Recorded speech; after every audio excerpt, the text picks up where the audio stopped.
Hi friends, ഇന്നലെ ഞാൻ സ്ഥലത്തില്ലായിരുന്നു കേട്ടോ. ഞാനും മോനും കൂടി മോളുടെ അടുത്ത് പോയേക്കുമായിരുന്നു. മോളുടെ വീട്ടിൽ മോളുടെ പേരിൽ അവിടെ ഒരു വഴിപാടുണ്ടായിരുന്നു അമ്പലത്തിൽ. അത് നടത്താൻ വേണ്ടി പോയതായിരുന്നു. ഇന്നലെ പോയി വൈകുന്നേരം. ഇന്ന് ഞങ്ങൾ തിരിച്ചു വന്നത് 10-11 മണിയായപ്പോഴാണ്.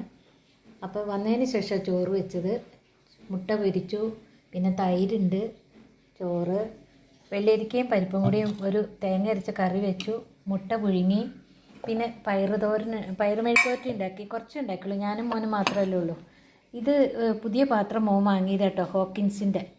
ഈ പാത്രത്തിൻ്റെ പ്രത്യേകത എന്നാന്ന് വെച്ചാൽ കണ്ടപ്പോൾ സ്റ്റീലായിട്ട് തോന്നി. ഞാൻ വിചാരിച്ചു നമ്മളെടുക്കുമ്പോൾ പൊള്ളുമെന്ന് കൈ. പക്ഷേ ഇവിടെ തൊട്ടാലും പൊള്ളൂല്ല. എത്ര ചൂടായാലും ഇവിടെ പിടിയും പൊള്ളൂല്ല കേട്ടോ. നല്ലൊരു പാത്രമാണ്, നല്ല രസമുണ്ട്.